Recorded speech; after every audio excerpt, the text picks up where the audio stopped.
as that one missed just one.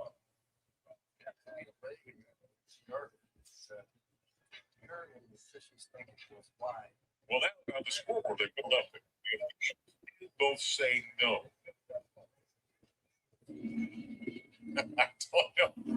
I guess it's a spring game for them as well. They've got on the scoreboard. Both officials waved it off, then laughed at each other. Maybe they changed it after. About 3 minutes left in this opening quarter. Black and gold then. Presented by AT&T. Wilson and the Black Flag offense back on it. Throw out the right flat. Grab his made. Stepping on a bounce.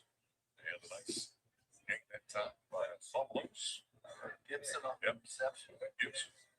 You know, you need fast receivers. They don't have to be big at the top.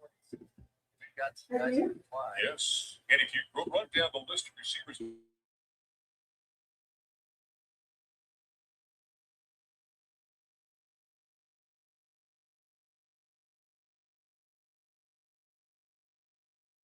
Players, 40 undergrad transfers, 4 grad transfers, 3 junior college guys on this roster for this. So, but only 12 high school kids. So third down at about 3 or so from the 40-yard line. What's going on, guys? Wilson under duress. Now he's going to tuck it and run. He's got the first down, steps inside I'm just sitting here looking at the game. Dead as a response at the 45-yard line. That was a Nate Mitchell. One of the things that's typical of this offense is the quarterback runs a lot. There's a lot of quarterback runs. So Juju, who we used primarily as a passer, not a runner last year. Right. We'll have to get used to that. But both of these quarterbacks that are number 2 and number 3 are good running quarterbacks.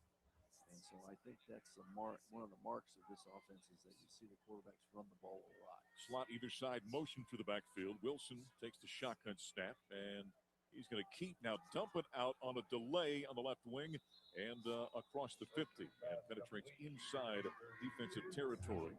Making the grab that time was Alex Ward, a freshman wide receiver. Well, I followed the back that time. I thought they made the tackle behind the line of scrimmage. So this is my spring game too. Without question, we're all learning this offense. There's a lot of movements, a lot of faking, and as Gary said, like window dressing on this thing. Here's a quick fake and a dump out. The motion man catches made the far side across the 40, down inside the 40 to the 35 and driven out of bounds on the far side. We've got a couple of Polynesians. I'm eager to hear you pronounce their names.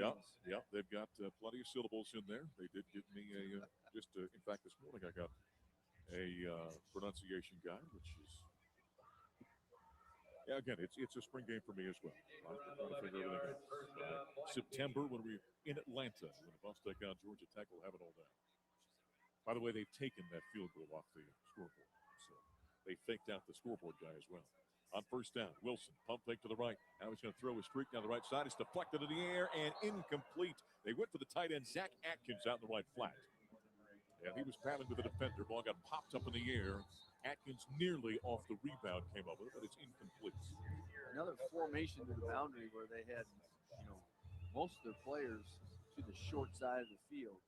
Tried to get the ball down the field on that short side as well. So this is an aspect maybe of the go-go that I'm not as quite familiar with is how much formation to the boundary they actually use. So I'm eager to watch this thing unfold from that standpoint. Freshman Mojo Williams was on the coverage there. Got some good names this year. Juju, Mojo. There's the key little option this time as Wilson's going to keep it. Finally some contact made downfield. Justin Eglin was there on the tackle. We got a Boo. Got a Boo. Yeah. That's right. Cree. That's right. Braylon. We got some really good names. Can't wait to get this. It's third down and 6 now. Gage. We got a Gage Goldberg. That's right. We got an ESPN, as you all know. You know about the linebacker ESPN, right? That's his middle name. You don't know about that? I'll tell you about it here. Wilson takes a snap. Here's a handoff in the backfield, and the ball carrier brought down Richard Young. Just checking out the team, seeing what's going on. Yes, the young man. Hopper from Tulane on that play. Another guy that 6'2", 265, a really good player at a little bit lower level, but played in the, Tulane played in the playoffs. That's right. So, player who's Gary linebacker number 44, Gideon Lampron. He's a transfer out of Dayton and Bowling Green. Yeah. His middle name is ESPN. For obvious reasons, right? Understand that. All right, fourth.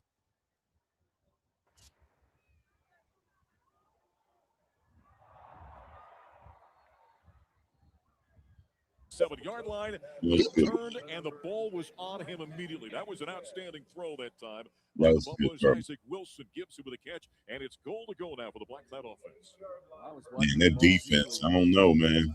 From Georgia, the offensive line transfer, 6'7". I know this is a spring game, but absolutely wrap up a defender. What's going on? Surf, what's up? Easy, Ruthless, what's going on with you? 7-0 right now. What y'all think so far? Black looking to tie. There's a quick receiver screen on the near side. Gibson makes the grab at the 10, turns upfield along the numbers, works his way back to about the line of scrimmage. Got an injury of a yard or so. Now there's a buff down on the field, and that is one of the tight ends we previously mentioned. That's Zach Atkins. That's not what you want. Not from a tight end. You want no injuries this early. Gibson gets up and limps his way off the field here to the west side of the stadium. Because they need him. They need a big tight end this year. You cringe as a coach. You're like, get me through this spring game with nobody getting hurt. Well, and you've got one scholarship tight end, I believe, and that's him. And so hopefully he's just shaking up. Without question. Both sides of the ball. Over my long career, you get done with a spring game and you say to a coach, what'd you think? He said, the thing I'm happy about is nobody got hurt. Right? That's what you want to get through. All right, goal to go. Second down from the 6-yard line. We've got that sidecar pro left, you'd call this one, I guess. Fakes the handoff. Wilson, he hesitates, and a nice job defensively. The defensive back, Rondon Fantano, comes up and makes the tackle. You know, if he gives that ball, he walks into that end zone. That's some of the eye candy with this sidecar offense. Right. What it does to you, it confuses your linebackers because they've got three guys that are right next to each other. Any one of the three could have a football. So now it's third down and goal to go from the 7-yard line. And a more conventional set in the backfield. Out of a shotgun flank to the right. Here's Richard Young. Rolling the pocket to the right, eluding one man. There's Wilson. Back in the end zone. He throws the strike, holds on, and it's a touchdown. Man, that's a nice goal. For the Black offense. And we're tied at 7. Now they said late that it did come out, that he didn't have it in full control as he went down to the back of the offense. Well, that's a bummer. Yeah, a heck of a play, heck of a catch. A lot of wasted celebration there. Celebration there, gee whiz. The offense was pretty certain there was a catch. It's interesting to see how they're going to tweak the offense to protect him versus what they did at the Sac State. Quite secure. Or this offense out Juju. By the way, we mentioned right. You think so? South End, of course, we got the great new video board we saw last year. They're replacing the one on the. That was a good throw right there. Kind of the show. So fourth down and goal from the 7-yard line. Wilson eludes, runs to his right. There's a and he's mobile. That's what I like. Sideline, he'll loft it just out of bounds. All right, that's a good throwaway. There's a marker down. I mean, I like what I see from Zach so far. I mean, Isaac. Penalty coming against the offense. They look at Coach Prime and he says, no, we're not going to accept this. Alabama football brought to us by Modelo. Modelo brewed for full-time Buffs fans. Of course, the Buffaloes, their non-conference slate. We'll talk about what they're looking at from a schedule standpoint. On the other side of a break, we'll go ahead and take our break right now as we continue on Black and Gold Day here at Folsom Field, presented by AT&T. You're listening to Colorado football from their field. Right. So they blew through what the first break was supposed to be. So we're kind of winging it right now. All right.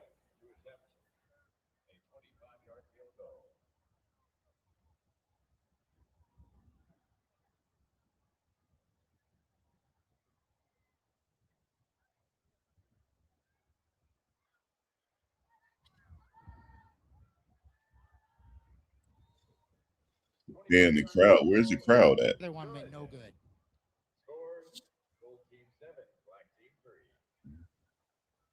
What the crowd looking like out there? I can't see.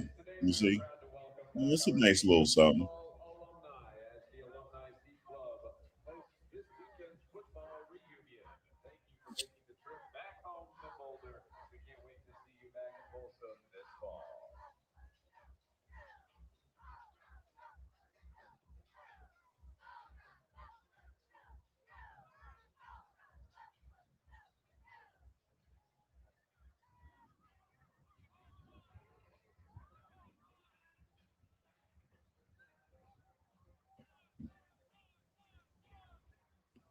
It's too quiet out there for me. Yeah, Yeah, I've done it it both just ways. Yeah. it just Yeah, we depends did do on a who they're going to scoring go system with that was fun, as far as the quarterbacks. but It's you mostly know. just scoring later at the.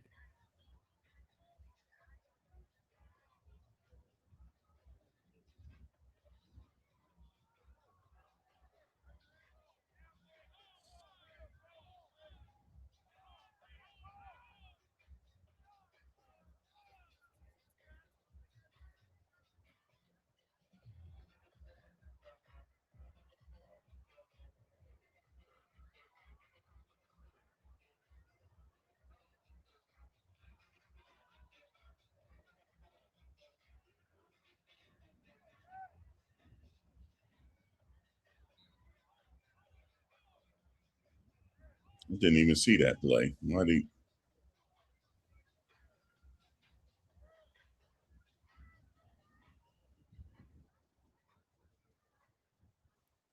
I got to get into this team? I don't even really know who nobody is. I know Juju and them, but it's not like the teams before. It's hard for me to get into this.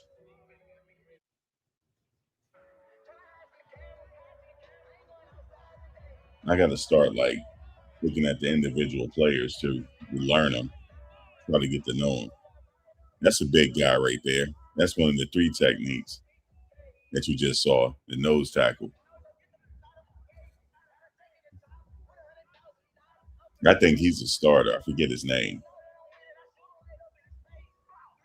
By AT&T, right now it's 7-3. We went to break. There was a field goal made. Okay, nice blocking. I like that. McCormick is a grad transfer kicker for the Buffaloes. And now they're running some drills out here, Gary. Yeah, doing 7-on-7 down on our right side, and over on the left side is pass protection with the offensive line and defensive line. But while they do that, let's kind of look ahead to what the schedule is going to look like for season number 4 for Coach Prime and the Buffs. It's going to be a tough season for them, too. Buffaloes and Georgia Tech. We saw them here last year, of course. Come home on September 12th. And Weber State is going to be in town, 1AA program or FCS program. And then we go to Evanston, Illinois on September 19th. A nice little size crowd out there. At Northwestern, and we just got the edict that's come down that when we enter the stadium, Shannon Reed and I have to put Gary on our shoulders to carry him to the stadium. So, well, that was supposed to be in the new stadium. Yes. And they just built a $640 million stadium. Is that all? It's state of the art, and I hope we get a chance to go through it because it's built so that sound stays inside and they can do concerts. But anyway, it's not going to be ready. It's not going to be ready. You couldn't have taken your tools to Evanston and bolted down. I didn't have enough tools for that. So we're going to play on the field that they put together down on the lake. It's really a beautiful setting, but it only seats about 15,000. Okay. So you and I are going to be. We're not even going to be above the players. We're going to be at the same level the players are on. No elevation for the broadcast. That'll be fun. I'm eager to go do that. And Gary, that's what you call an intimate setting. Intimate setting, yes. But it's fun. Really is a hoot down there. I've been to a game. So. But so look at that 3-game stretch right there. You got 2 out of your 3. Hey, what's up with Cam Perry? I didn't see like the beginning. Quality team a year ago. You expect them to be. I missed some of this. Weber has been, unless they're going to do another series. Pretty significantly in recent years. And then Northwestern. Yeah, you said unless it's at Georgia, Bama, Tennessee, Michigan, Ohio State. Yeah, they always have big crowds. That's right. Now, when Coach Prime got there, that was the biggest crowd he had. The whole stadium was packed. His first spring game. Now it's not. It's like the fire don't die down a little bit. They're going to have to start winning to bring that back up. Weber State, we never know what we're going to In see. order for them to come back and gain momentum, they got to win. Here's everything. The offensive coordinator. How about that? And Jerry Neuheisel is the quarterback coach. So little local fans' interest, but it's a tough game. They're a physical football team. Yeah. So find out what we're made of. Got that going on. Come home then for the home opener against the Wildcats of Weber State out of Ogden, Utah. Then have Northwestern, and then jump right into conference play. And of course, we open up with a game against Baylor, and that one's on the road. And so you just jump right out of the Big 12 slates, which is going to be challenging. So with a brand new football team like we've got here in large parts, a brand new quarterback, obviously, with Juju becoming That's a big boy right there. Counting on him game in and game out. What is new coordinators, new systems? I'm kind of excited about it. See kind of how things unfold. Well, and we just moved our homecoming game to the Texas Tech game. That's right. In October. The Houston game was moved to a Friday night game. I just saw that. I'm going to show y'all something. Let me see if I can find it. Got a pretty interesting schedule. We need this type of energy. Let me find it. And I don't think he's out there today. They really need him out there. I don't know why they don't have him out there. Maybe he just don't want to do it no more. But let me show you the type of energy they need, man. Let me show you real quick.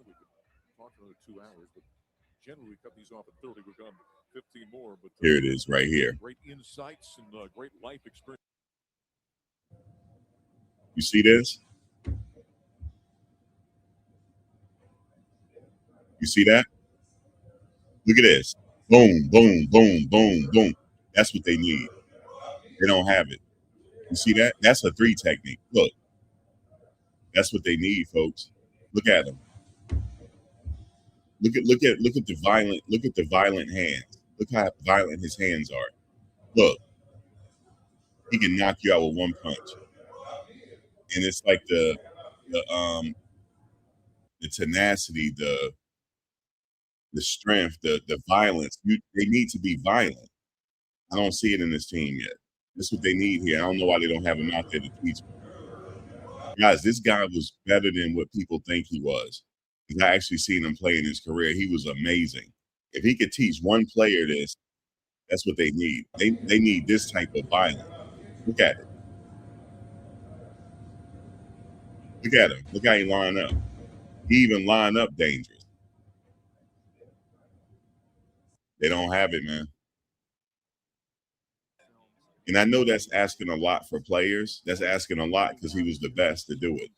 He's probably one of the best in the business ever to play that position. Again, big hole that time. He's got more than that. 15, 20, 25-yard line. Hit down he could be low out there teaching them. I don't know about the so that's a first down. That's the way you get out of the shadow of your own goalpost. Eventually brought down by Jaja Boyd. Number 15, Jaja Boyd. We're going to have to see. Pretty good holes up there early on. I noticed in the practices that I've watched that they break. Draw 100,000 for their first spring game. Lane Kiffin probably. So I think didn't they have their spring game already? Crossed up and end up with a big hole. That stadium will be packed. I mean, that's a big, it's LSU. Of a pistol formation, handoff. Juju gives Goldberg on the tackle. Goldberg. As they cut off to the left in between the numbers, and a gain of about 5, almost 6 yards on the fly. On the carry that time is Bryce Hicks. Transfer running back. Mark, they use a lot of tight ends going back across the formation to block the end defender. Okay. So if the play breaks back to that side, they've got everybody blocked. So I noticed a lot of that. Second down at about 5 or so. Juju to throw. Looks right, now delivers out on the left. That's a nice, I saw how his head was going left to right.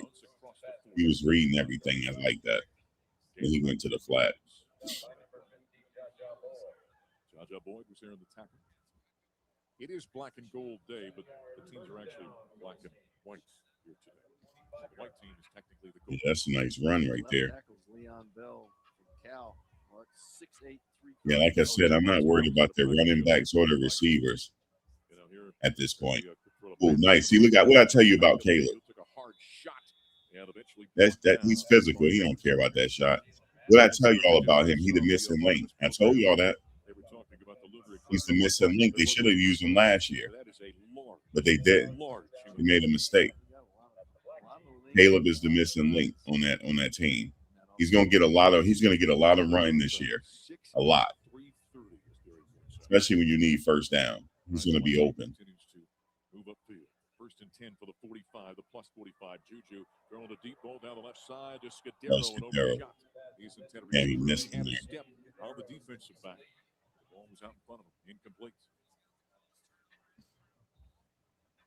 Another one of those vertical routes. Take shots. He reminds me. You know who he remind me of, This Darrow? defense He remind me of seems Wayne to, and Corbett. obviously with They basketball, used to play for the New York Jets. they've Wayne been out to Corbett. practices as I like to. He I don't know why he reminds me of him. Offense has been ahead of the defense here in spring ball, which I don't think traditionally you expect. He's like a Wayne Corbett type of No, receiver. well, He gonna be in the first NFL one, a long time. The defense was definitely ahead because this was new offense that Right. was being installed. Nobody but When he finally decided he wanted to go in the draft. Sacramento State knew what was going on. But then as Yeah, the Boo. I'm not weeks worried went about out, Boo Carter. their footing, week 2 sort of neutralized, and week 3 and 4. Yeah, I'm definitely not worried about him. The offense He has should do been really ahead of the well. defense.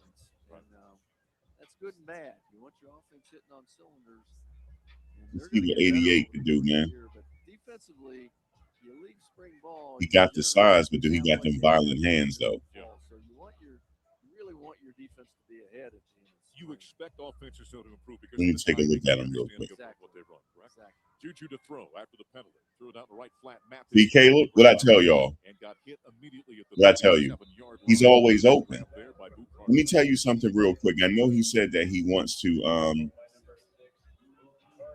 be like a director of teams. Like that's what he want to do. He want to be like a director or something. No, he could go to the NFL. I think he probably know it now. Heard a lot of noise. No, everyone's He has trying NFL to talent. It's just that they had to use him. just watching and trying to figure out who they He can are, actually what's play, gonna man. look like. I know what I'm talking about. I've Want seen to all come the out here good and be entertained receivers he today. can Want to do play. some good things, some big plays. Juju's going to hand off the hit. If you Great need him to get penetration open, he's that going to get time. open. And charging in defensively was Toby Anene, defensive end transfer, number 53 for the Buffaloes. Don't seem like he's a good one because he was overshadowed by Travis and Jimmy, and he's actually really good. I guess would have been 3 years And ago. he's one of those guys that I think is Cowboy safety Marquise Bell arrested. You see, He was very successful. I swear these players, man. Cowboy safety Marquise Bell arrested and charged with felony possession of a controlled substance. Okay. Usually as well. So I think that's what they look for in this class. Well, he was awful good. He's got great size for that position at 6'4", 260 pounds. Of course, North Dakota State moving up to FBS out of FCS. They're moving into the Mountain West here in the 2020.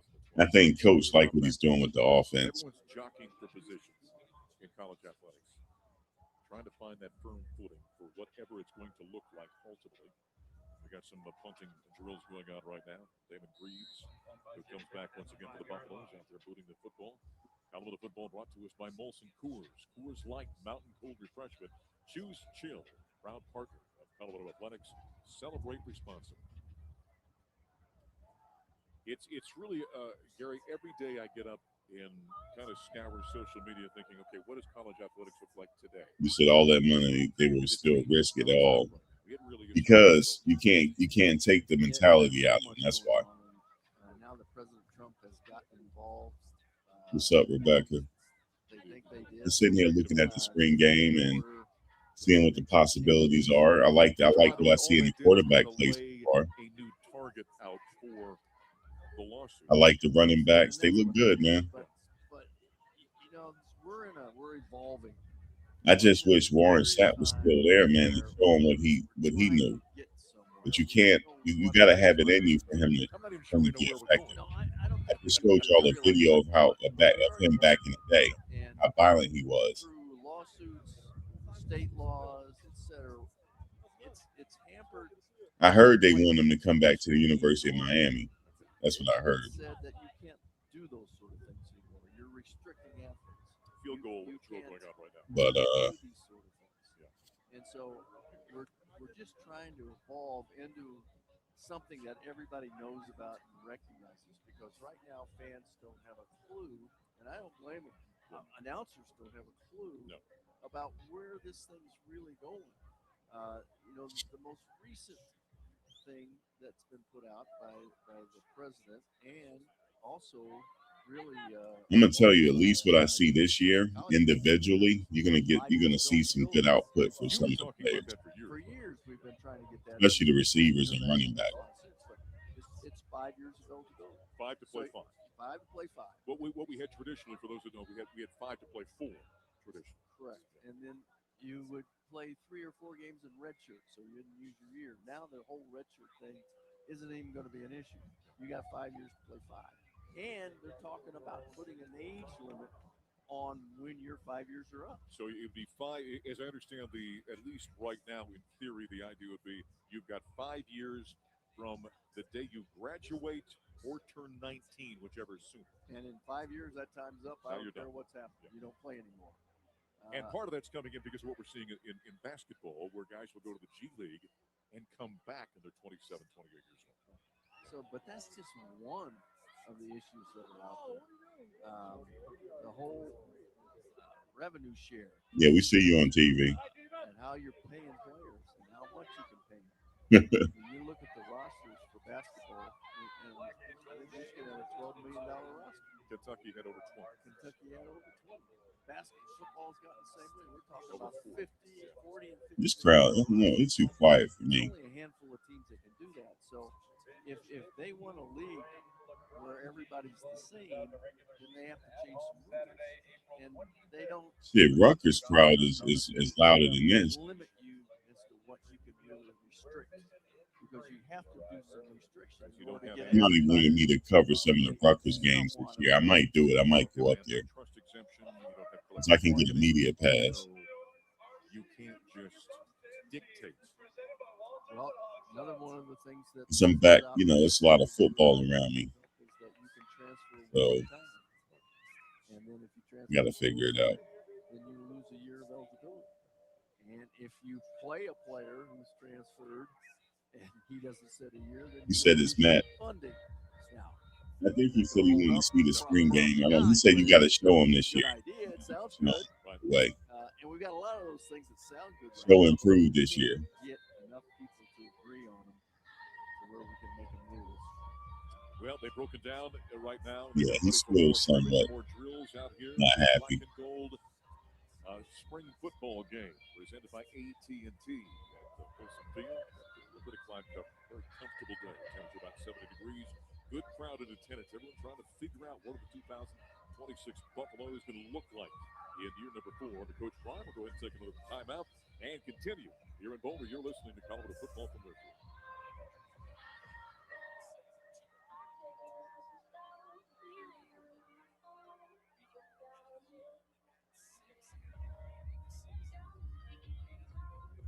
So we're looking at theoretically, this is halftime, quote unquote. The halftime show. But yeah, man, I'm like what I see with the quarterback. We'll see what happens. Y'all think Juju got it? He's the starter.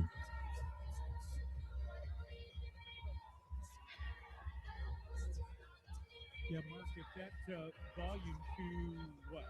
I think he is. All right, we'll see.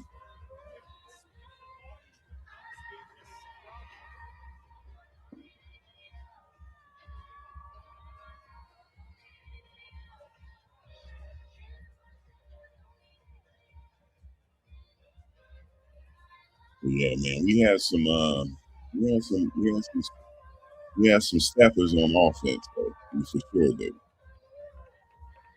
It's going to be dynamic with the receivers. It can't be stopped. Because if you need somebody to get open for a first down, go to Caleb. He got you. Caleb Mathis got you. You need a big one, hit up Danny Scudero or Cam. Yeah, it's gonna be real dynamic to see, especially the running game. It's gonna be hard. They're gonna take a lot of time off the clock doing that.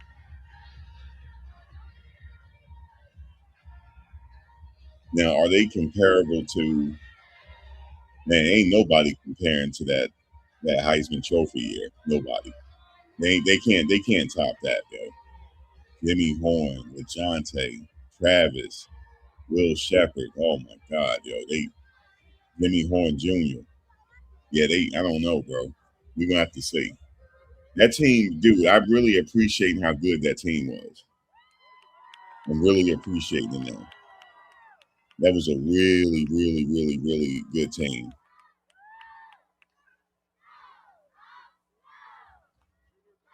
Really good team. I believe Texas Tech is on the schedule. Yep. Yeah, I believe Texas Tech is. No, that'll be an epic matchup if CU could beat them. Let me tell you something. They could either have a celebrated year again. They could have the potential to beat people they had no business beating and just be a Cinderella team all season. That could happen.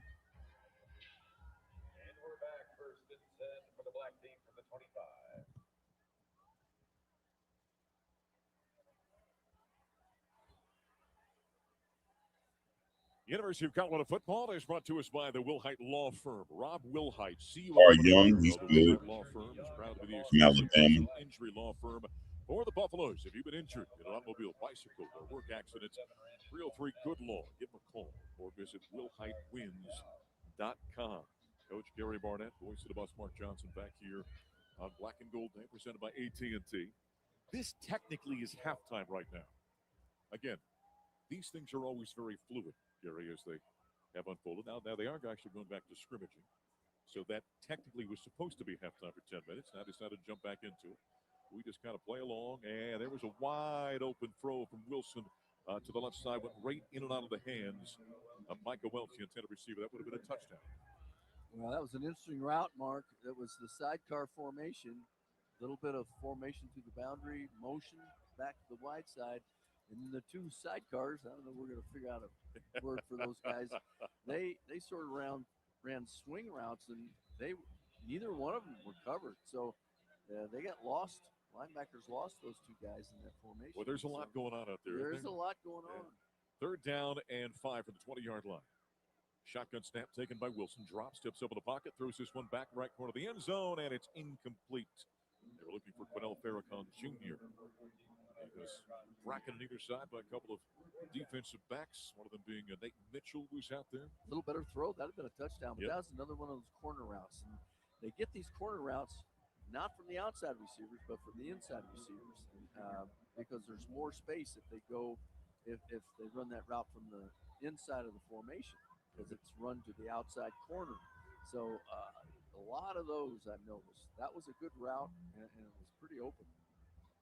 All right, now they're going to kick a field goal, as that was 3rd down and 5. So now it's 4th and 5 for the 20. They'll spot it down at the 28-yard line. So a 38-yard field goal attempt. You see, they beefed it up on the offensive line a little bit. The boy, they looking big on the offensive line. McCormick is out for the field goal for the Buffaloes. 7-3 Gold team leading right now. Kick is up. It is on its way, and it is good. And so McCormick knocks it home from 38 yards out. A little bit about Josh McCormick. He's out of Austin, Texas. Like a lot of athletes in this day and age, been around a little bit. Oregon State, William & Mary, Grambling, and now he's a Colorado Buffalo. That's being around. Well, you know what? Now, traditionally, yes. In today's day and age, it's just kind of part of the deal. It's so funny doing basketball all season. My partner Scott Wilkie and I name a guy, and he's been at this school and that school, and you just kind of get accustomed to the fact that guys are at 3 or 4 different places. I mean, announcers get used to it, but fans never do. I fully understand. All right, here comes the Gold team of the White Cloud offense. He is on the field now. Gold's got the lead, 7-6. Juju's back out there. This is red zone offense, Mark. They're in the 25-yard line. 25, 1st down and 10, moving right to left. Fakes the pitch. Looks for the throwback. Now he's charging forward, and they blow it dead. As you had the contact coming right up the middle. That was Toby Anini, the former North Dakota State Bison, making the play there. Fake the pitch to the right. At least for the first until the defense figure him out. They were looking for the because the coaches are watching this too, and they making their notes to see how they can stop it. Yeah, they can definitely do some things, if they keep it balanced. See Dr. McCarty over there. He's looking up here and staring at me because he knows I played golf way too early on my shoulder. There you go. And I can feel him looking up here in the booth. He's just burning a hole right through with that glare down. Yeah, he's going to get me. I'm not going down there. 8-yard pickup on the running play by Henderson off the right side. So that makes it now 3rd down and 12. He did a remarkable job on my show. Did he really? Oh, yeah. Oh, Unbelievable. he does a heck of a He's the job. best. Yep. I haven't seen I'm trying what's to his get name, back to the Cam. inside I haven't too, seen him yet. just in case he's listening. Maybe I missed. Gonna take a while. I see Caleb out there, 13. I see Scudero. Yeah. Got a lot of Rick George's money, and he's got a lot of it. So there's a procedure call against the I offense. really can't wait to play again. Oh, I can't wait to see Rick again too. False start. Give him a hard time about how you kicked his tail. He didn't even stay around to say goodbye. Just left. I said to Gary, I said, "Well, you shot a 78. What did Rick shoot?" He said he didn't shoot a 78. That's all he would say. Yeah, we got that transition going on. The athletic director emeritus in Rick George and Fernando Lobo. If you haven't had a chance to meet Fernando, he's a wonderfully nice man. And we're excited about the energy he brings to the athletic department. Obviously, in this day and age of college athletics, that's a challenging position. Third down and long. Juju looking. And he tries to throw that one flat to the tight end, and it got deflected out of the air. Incomplete pass. He was Good looking deflection over there off the defender. number 87, Charlie Williams, the tight end. That was pretty good. Now it's fourth down and long. Ball all the way back at the 32-yard line. They need to 15. You said they would be down by 50 billion points. You said if Shador was the quarterback. And they will not bring the entire. You said I don't sound too sure. I sound concerned. I assume we're going to see Max, you think Nala will get drafted? He gonna get it. Well, see, the thing is about kickers, there's not enough jobs to go around in the NFL. He definitely will be in Canada until he get his opportunity. But yeah, man, he kicking the ball like hella well. Did you see him on his pro day? I told people he can kick that ball 50+ yards. The 5 checks up. That's the one you want. There's exactly drops right in between the hashes at the 3-yard line. Outstanding punt by Damon Greaves, who did a nice job for the Buffaloes this past season, the Australian punter. You mentioned Sweetwater. He's 6'3", 195 out of Lehigh, Utah, Sky Ridge High School. And he kind of looks the part, doesn't he? He does look the part. That's how good. That's just how good Shador was. We're appreciating how good he was. Shador was really on the money. He really was, man. That kid was on the money. I really appreciate it, man. He was on the money. He put a lot of work in. I think Shador need to work out with these quarterbacks, though. They need to find him in the offseason. Like whenever, you know how he's working out in the offseason, they need to go, when they have time, they need to go see him. That there have been many veteran coaches that just said, okay, I'm kind of done with this deal and moving on. But what's the feedback? I think he's due to come back to Colorado when he gets some more time. It's one of two things. It's either, you can be like a dinosaur, you either adjust or you die. And not only you had Shador, you had Travis, you had Jimmy, you had Xavier Weaver. Older guys are going, I can't do this anymore. All these guys put the work in. LaJonte, they love the game so much, it's hard to Bill Shepard. They love the schools and they love the kids, but they just, the sport and what it's doing to them is driving them nuts. The sport and game are two different things. Sport and game, I mean, the game itself is great. The business of the game is awful, and that's what they can't stand. The television numbers, both for the playoffs. All right, let's see what we got here. That's what number 14 in the game. Let's see what he got. They are great. By the way, here's Sweetwine out here, quarterback now, the freshman out of Utah. Sets to throw. Now bounces out to the right, directing traffic, tucks it, turns up corner, and finally steps out of bounds as he gets right around the 15-yard line. Let's bottom out. Looks like at the 17 that he was driven out over there by Neaton Mitchell. Little idea, his mobility there. Yeah. He runs really well. Yeah. You're going to have 3 guys that I think because this offense requires that quarterback to run a lot more than in the past. You're going to have 3 guys that can run. From an installation standpoint, by the way, is now looking at second down and 2 out of a pistol formation. Sweetwine takes a snap, turns, and he keeps this time, and eventually he is tapped down, and getting in there was Balsamo Camara, who's a wonderfully engaging young guy. They had him in the press conference the other day, and I popped out. I said, well, tell me how you say your name. He says, Balsamo. I go by Sama. But very interesting young man. Hope he live up to that name because everybody with the name Kamara is good. Everybody, even in the NFL with that name. Third down was a loss on that So play. I'm expecting some stuff from Balance Salmon Kamara. Sweet wine throws it right side, and the grab is made. Tight end makes the catch on the right side. That's Corbin Leisure. And he immediately is spun down inside the 15 along the far hash of the 12-yard line. Well, it's April. You know, we got a really good crowd, Mark, by the way. Yeah, a much better crowd than I think I anticipated.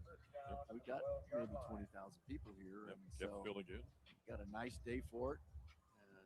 But you know, we're a couple months away from everybody getting really excited about football. Oh yeah, Sweet wine the snap. And he gives his time to the back, breaks out of a tackle. There's a flag in the play. Outside the hash on the far side, inside the 5 on the carry that time. And on the carry goes Richard Young. Now let's see what the marker is all about. Here I was talking about installation. When we bring in 2 brand new coordinators, Brendan Marion on the offensive side, Chris Marv on the defensive side.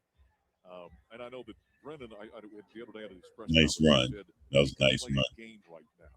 He felt good about where they're at to the degree, but from a staff standpoint, when do you feel like, okay, my team's got it? You got to go through the entire summer through fall camp, or do they ever fully have it?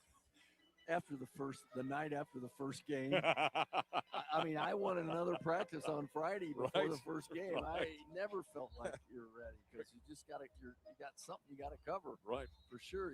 I think it depends on your team. Okay. You know, I can remember when we brought in Chris Brown.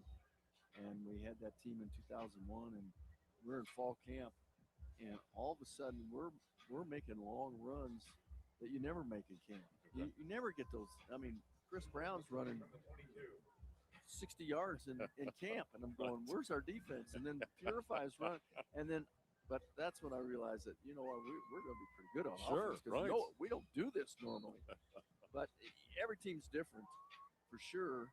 And this one's going to be because, and the one thing that they can do now, Mark, is these off days that they have. Right. You know, they actually can go out and do walkthroughs and tape them, video them, and actually coach off of So them. they penalty riddle.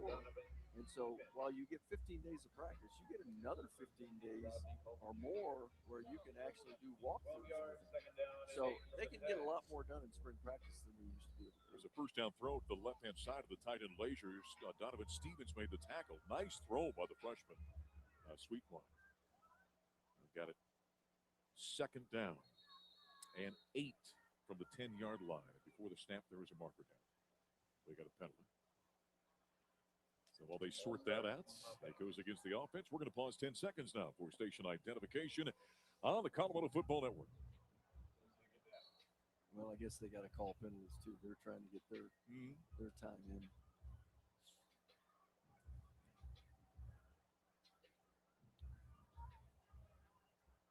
We continue. There's a snap to Sweet Wine. There's a running back screen to the left-hand side. Michael Welch makes the catch, gets a nice block. It's easy. And he's in the end zone for a touchdown, but there is a marker down. Uh-oh. Got another marker. Yaya Tia got out there and made a nice block. Nice run by Welch.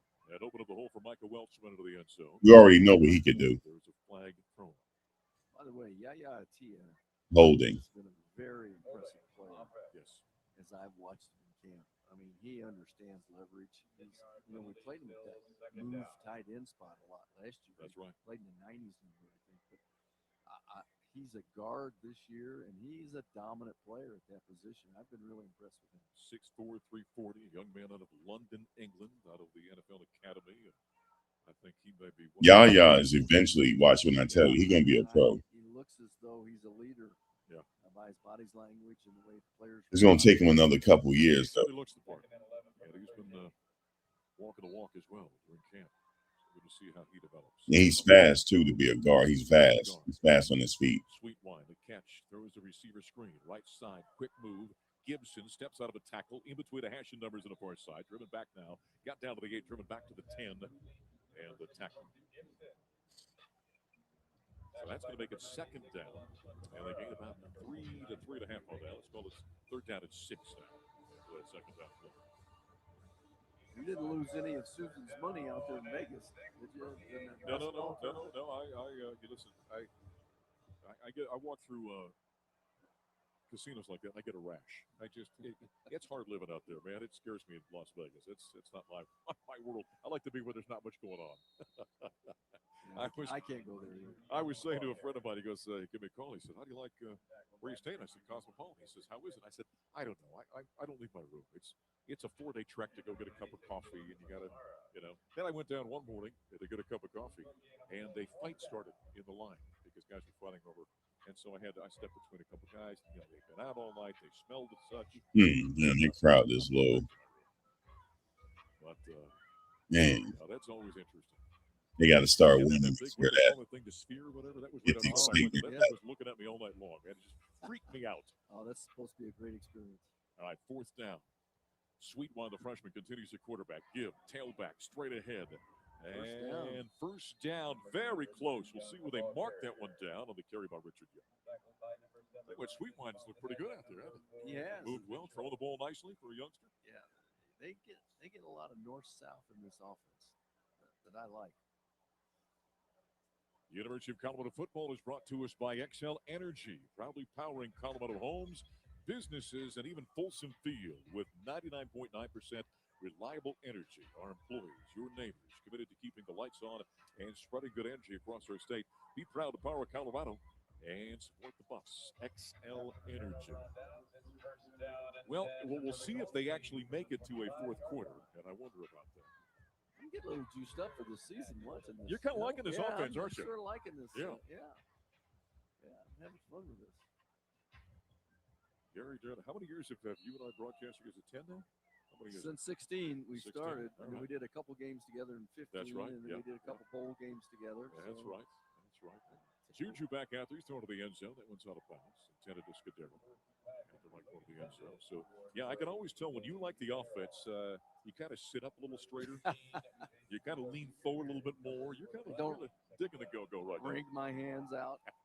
No, they're not going on 4th down inside their own 30-yard line yet. So, when Gary doesn't like the offense, I got to reach over and wake him up and go, hey, you need to say something. So it sounds like they're about ready to wrap up. Is that right? Okay. Reed is telling us that they may be wrapping up here in short order. We're going to go down to the field as soon as they kind of wrap it up. There's a carry by Henderson once again. Nice defensive play by Troy Vickers, who played pretty well for the Buffaloes last year. But they'll be wrapping it up here shortly. We're going to hit a commercial break. We're going to go down the field. And we're told that Coach Prime will chat with us and give us a couple of post-game comments before he heads up to the post-game press conference. And then there's an autograph session going on. We'll talk to some players down there as well. So we'll wrap things up from down the field. Juju takes a snap. There's a slant, and it is deflected and nearly intercepted. That went off the hands of Ernest Campbell, and it popped up, and a couple of Buffaloes had an opportunity on it. we need an interception. They got a lot of work to do still. Tyler Martinez, a linebacker that had a shot at coming up. It's not it. That one, and he could not. This ain't the fine-tuned product yet. This is not it. They can't blitz. It's not it yet. Right. Everybody wants to see I'm gonna be honest with you guys. Even after the spring game, I still don't know who the starting quarterback is. Quarterback. Hate it. I don't. Four-man Being defense honest front. with you. Juju's out of the shotgun on 4th down now. Low snap, pulls it off the shoe tops, pumps. That's a sack. There's your sack, but it's really not a sack. It's just a touch, if you will. It would have been a sack if it was in the game. Blow the Chris plate. Marv got tired. It would have been a He sack. brought everybody after that. Was just,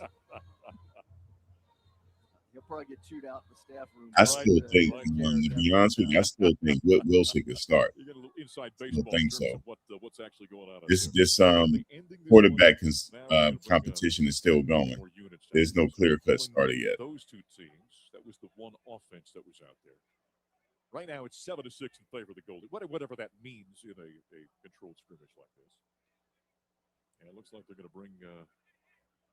Isaac Wilson's going to come back out. So the second team offense will come back on the field. Let me take a look at Isaac. Well, I know it's not a competitive game in terms of a live scrimmage, but it is fun to get out and see some of the names we've been hearing about. And what do they look like? And how's Juju throwing the ball? He's throwing it very well here today. What does the young quarterback look like?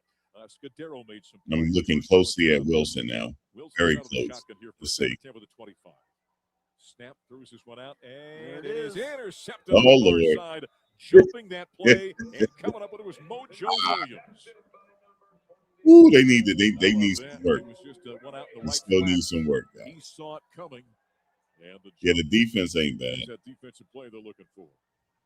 And it looks like that's going to end it right there, which is not going to make the guys on the offense all that happy, right? You ended on a play like that. So that'll wrap up the scrimmage portion of what we're doing here today.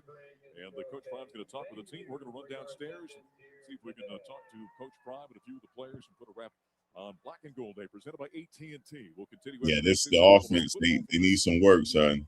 They need some work. I'm talking to the offensive coordinator. They need work. This ain't it yet.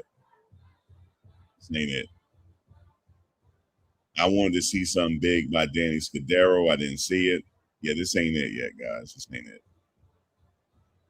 So the fine-tuned product will be right before, right when they start camp for the first game of the season. That's when the fine product will be out there. They still fine-tuning it. It's not here yet, though.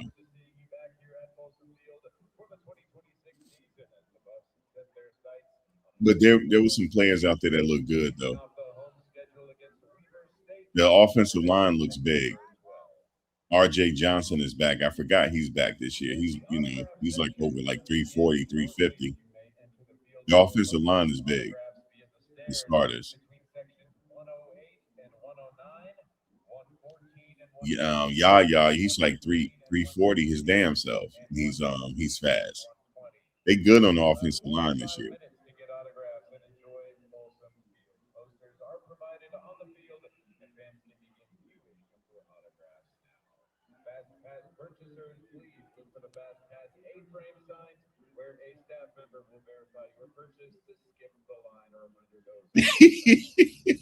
Man, stop, man. He said, "Learn to fight." Here y'all go. Yeah, the running plays are really good. You said you just hate to say they are garbage. Yeah, they go a new Ralphie.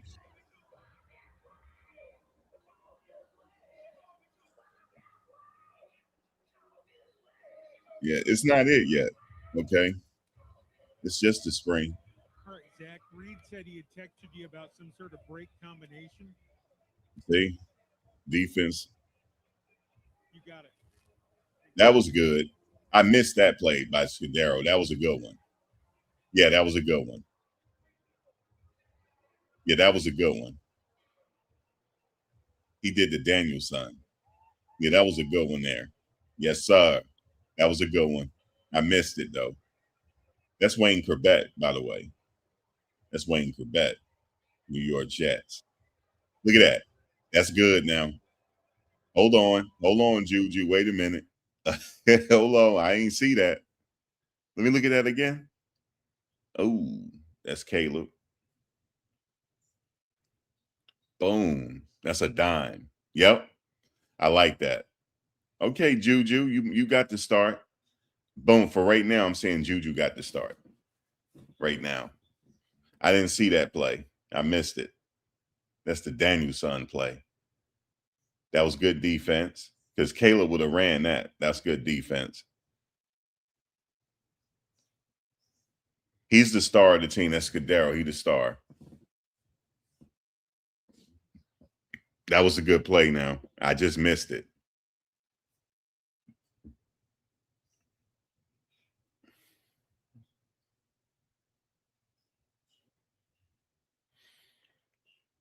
Come on, Max. You flip-flopping. No, I missed that play. I didn't see that play by Juju. I didn't see it. I missed it. I don't know what I was doing. That's a good play. I look at that. Boom. Oh, yes. I give him that. They can because Danny Scudero cannot be guarded. Nobody can guard him in the nation. Nobody. Not one person. He led all of college football last year. Nobody could stop him. Now he's on the big stage. That's all he needed before he go to the NFL. That's all he needed. Boom. Look at that. That's talent. You can't teach that. That's just something that he has. He said number 10 needs to practice more with his receivers to be more in sync. I don't know if he's doing that. I don't know if they're doing what Shador did with Jimmy and them. You remember when Shador was there? Him and Jimmy and them, they all be working. running routes together and Shador telling him what he want to see. I don't know if he's doing that. That's why I say Shador need to come up there and talk to them.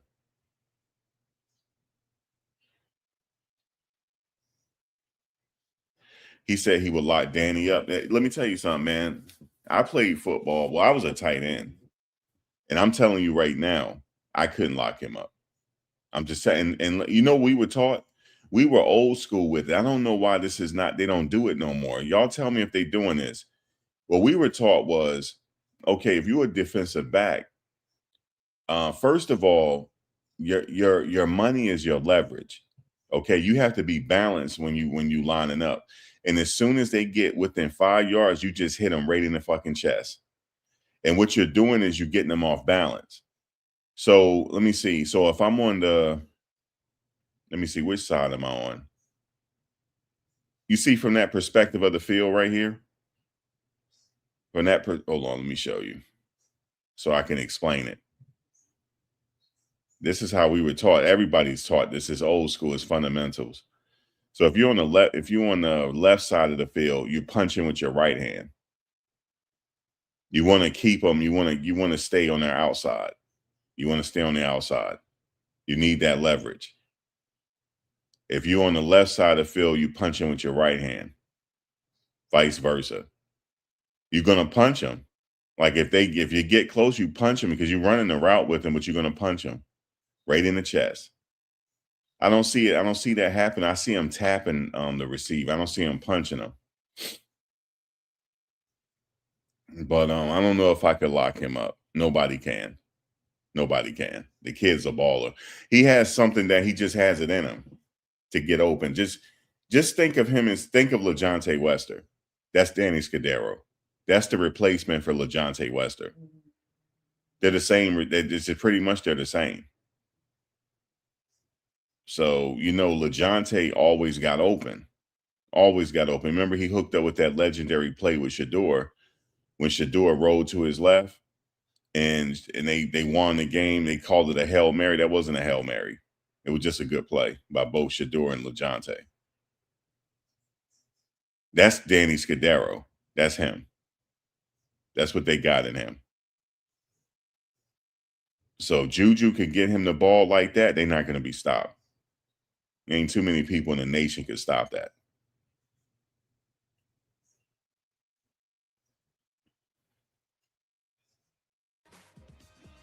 Well, pretty much what I'm saying is he got good eye-hand coordination. It's just something that he has.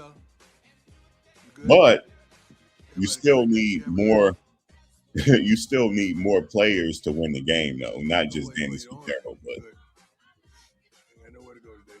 But Coach Prime talking. I can hear him. He said it's all good. I just heard him. Yeah, back corner of the end zone. They need the defense to be there too, Legacy, though. You almost there? Oh, I hear Prime. There? We hear you, Prime. Okay, let's go.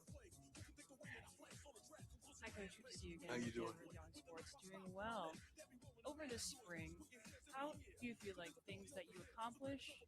We can hear him, but we can't see him. Well, it's always the case. That's in life. Accomplish things, we need to better ourselves in a multitude of aspects.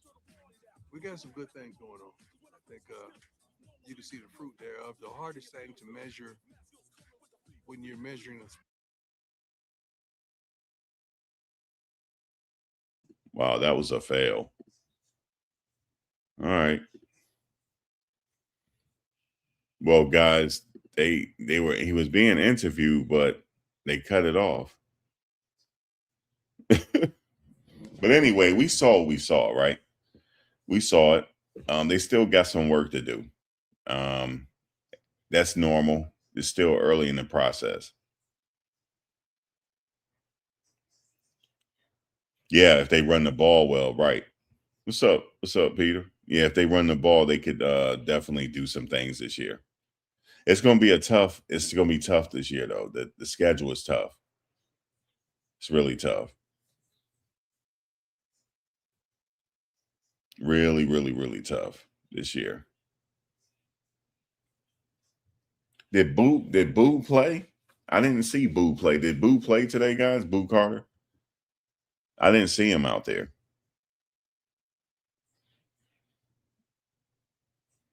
You said a high power offense can be defended by keeping them off the field. That is true. That's why I say the defense got to come through as well. But they have the receivers and they have the runners and the receivers to get it done. They do. They have enough to get it done. But Caleb is the X factor. See, a lot of people keep talking about Danny Scudero and Cam and this and that. That's not it. That kid can play. Caleb Mathis can play. He's going to get them a lot of yards this year, believe it or not.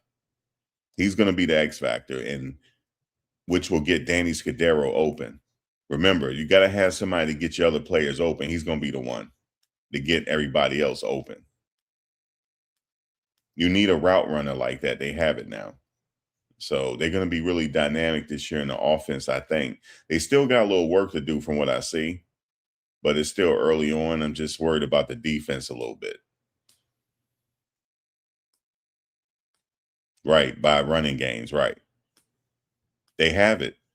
They have the running game. They got Michael Welch. They got the kid from Alabama that's there. They good in the running department. They just got to run. They just got to run that ball.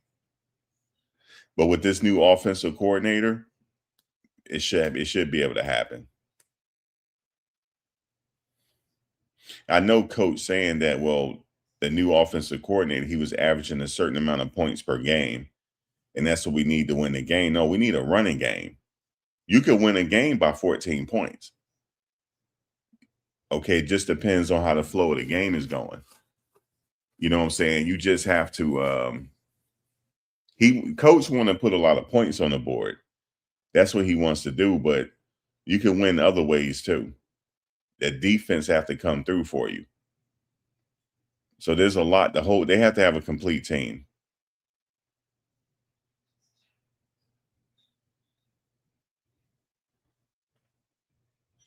But from what I see, they still got some work in the lab to do. Still got a little work to do here.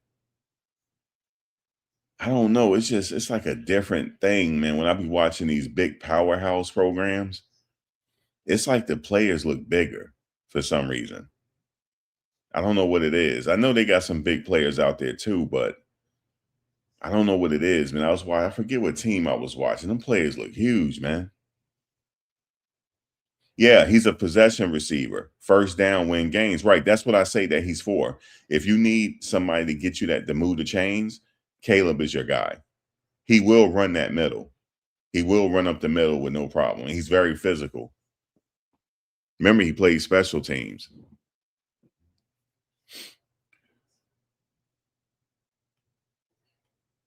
You know, he was credited with the first tackle in Coach Prime tenure at Colorado at TCU. He made the first tackle on special teams in that game. He was the one that made the very first tackle in Coach Prime coaching career at Colorado. It was Caleb Mathis. So he's physical. But the thing is, he was just being overshadowed by Travis and them. That's okay, because now it's his time. He had to have learned something from Travis and them. He had to. Because he's there. He's the elder statesman now. But they have to use him to move them chains. They need him. They absolutely need him to move those chains if need be. But they, like you said, the running game, because that's what Marion likes to do. He likes a balanced attack with the running. So they should be okay. And then the defense have to come through. And hey, you'll win the games you're supposed to win. That's the only thing you could say.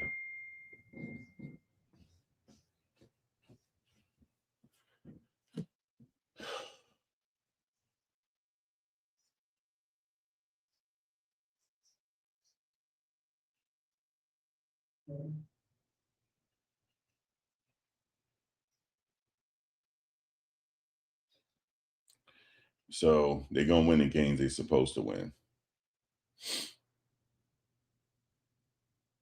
Let me see, what is this?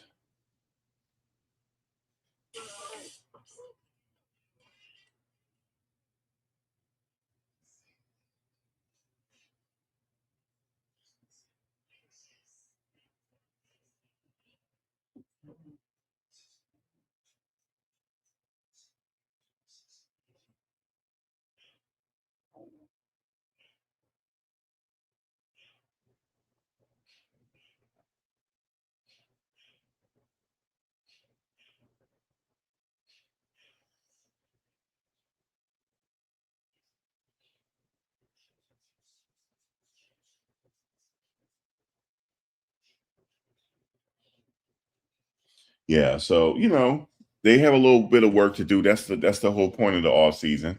So, but I like that throw in Juju though. You said, Max, they are bigger in the Big Ten and SEC and at every. The thing is, Shiloh said that because Shiloh played in the SEC. We know when he first started. And the crazy part about it is, I hate to say this, if he had stayed there, he probably would have went pro earlier. If he had stayed with South Carolina. Now, hindsight is always 2020, but he had a lot of injuries in his career as well that kind of hampered him. But he said that. He said that the only difference is between the SEC and Big Ten. He said it. It's just the size of the linemen. The linemen are a lot bigger. He said a lot of the skill players are the same. He said maybe the running backs, but he said it's the defense and offensive line. They are huge in the SEC and Big Ten. That's just the only difference. In other, Ohio State and Michigan, them players, the linemen are huge. So that's why I say they look small, like compared to some of them. You see how Jordan Seaton look? Man, he don't got bigger. He's like trimmed up too. So he's putting some work in up there. I'm curious to see what he's gonna do. I think he'd be fine this season up there at LSU. I think he's gonna be all right. He's like, I'm glad we had him for those 2 years though, because he was on that Heisman Trophy team with Travis. So he got a chance to be on that team. So I'm glad we had him for 2 years that we had. I didn't think we were gonna keep Jordan Seaton past 2 years anyway. It's just that he's like he's supposed to be in a big program. He's supposed to be. It's just the way it is. You said they're typically bigger and faster in the train. Right. That's what Shiloh said. Shiloh said it. He said that's the difference. He said they recruit these players out of high school. They get first dibs on these players out of high school. They get them. Like he said, you find the kids in 8th, 7th, and 8th grade. That's where you find them at. And they already know from 6th, 7th, and 8th grade which players they're going to get. They already know. Yeah, he toned up. He toned up. He put a lot of work in. You can see it. He put a lot of work in. That's because at LSU, all they do is just work out. Oh, he said that's the difference. I don't think he really was trying to what happened. Well, okay, this is starting. All right, hold on.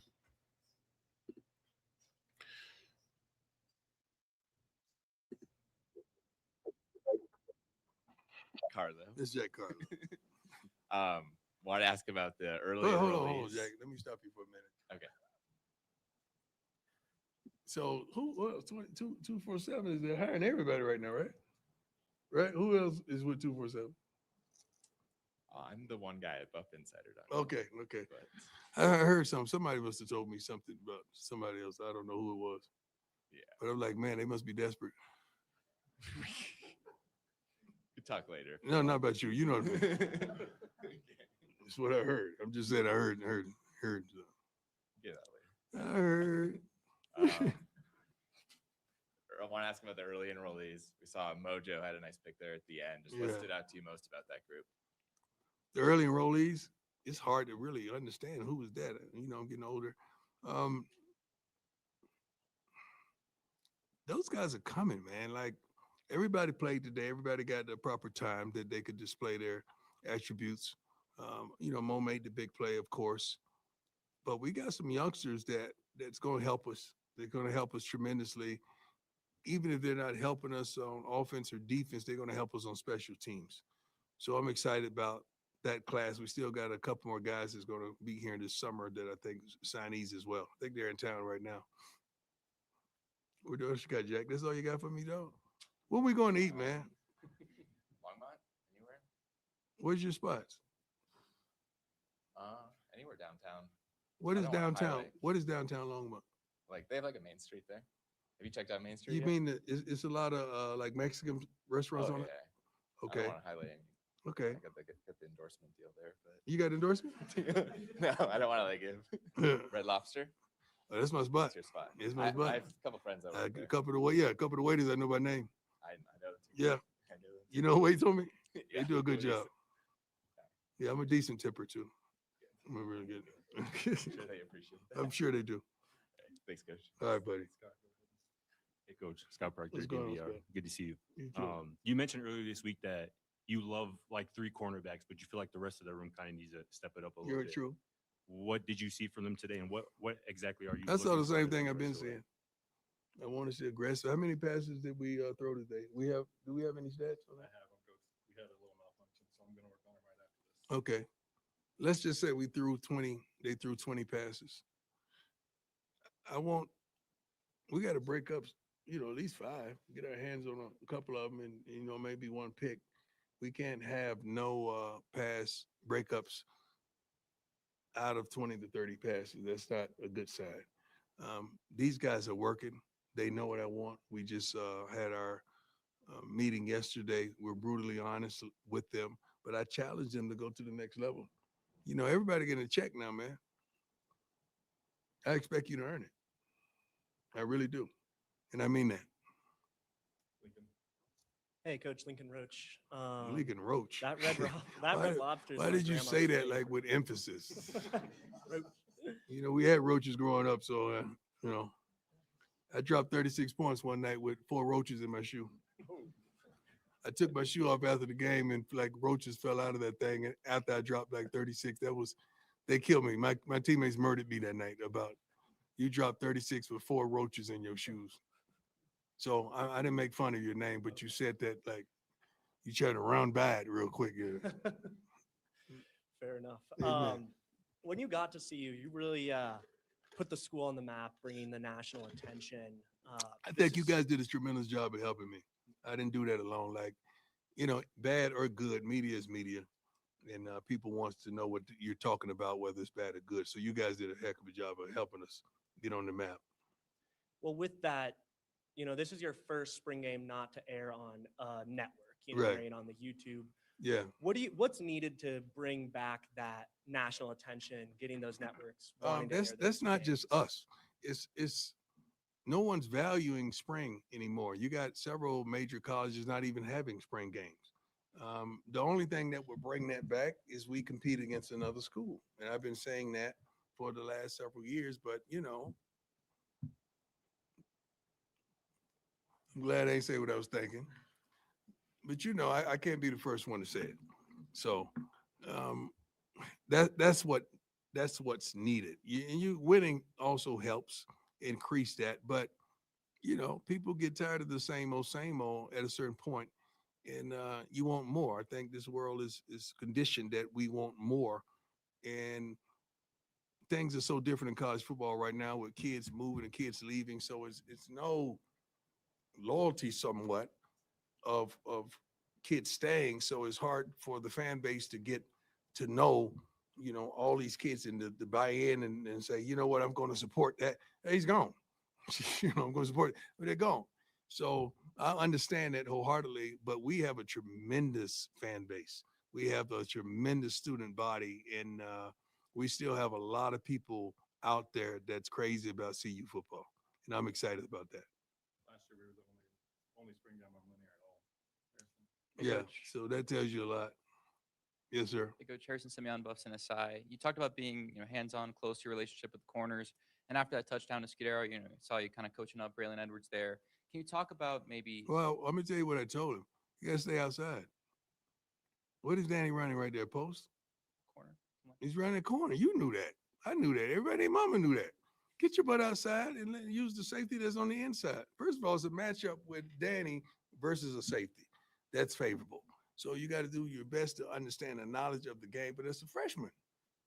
It's a freshman. And on that note, can you kind of talk about maybe have you sense that you've evolved as a coach and some of those one-on-one conversations you've had with players individually?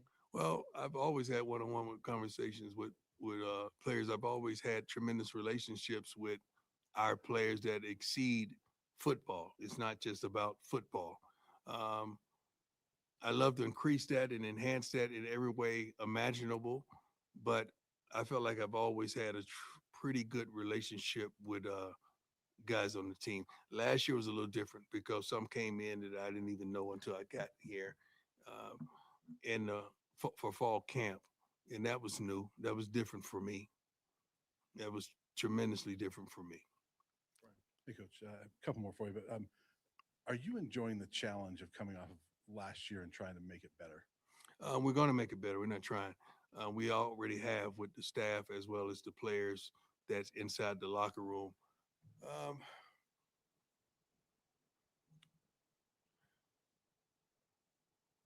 I love it. I love the everyday grind of it. I love just learning new things on a daily basis about these young men, about our coaching staff as well, and things that we need to do to make sure we're better. That starts off with certain positions, and I think we've improved in those positions. But things definitely are. I'm not going to say 100%, but things are tremendously better on the field as well as with the staff. And I want to ask you more of a kind of a bigger picture question is throughout your time here, I think even go back to Jackson State, you've never been shy about giving a young coach an opportunity. Yeah. Like Dante Carter. Or or an old coach opportunity. Yeah. So why is that important to you to give these guys opportunities to, kind of elevate in their job? That's always been important to me. You got to understand, someone gave me a shot. Someone gave me a chance, whether it was way back in the day playing youth ball or even as a pro, going from the Yankees to the Braves to the Cincinnati Reds. Like, somebody gave me a shot. So I believe that. I don't. Sometimes the old school way ain't the right way. It worked in that era, but sometimes you gotta microwave some things and give those guys that has worked their butts off and has relationships with these kids. You got to give them opportunities, and he deserved it, man. He deserved every bit of it. If you understand how these kids relate to him, you would understand the why. If you understand how good Coach Niblett is and how he relates to his players, you understand why I gave a high school coach an opportunity. You got to understand those type of things. Sometimes you guys don't get an opportunity to have a glimpse at those things, but it's real. And this staff is really good at relating to these youngsters. They're really good at that. Liam Howard, Buffs on SI. Coach, you talked about Danny a good bit already, but Yeah. What was your favorite thing that stood out to you about his game today, and what has he meant to this team since arriving here in Boulder? I don't think he's missed a day of practice. That's number one. I don't think he's received a loaf in practice. That's number two. And he comes to play and to win every day. Is one of the kids came today dressed inappropriately, had his shirt all tucked up and all that. I said, Danny, come here for a second. Danny ran over there. I said, you see him, how he's dressed? That's how I want all y'all to dress. You see him, how he acts, how he plays? That's how I want every last one of you receivers to play. So he is the role model of that room. And I love everything about it. He's a pleasure and an honor to coach.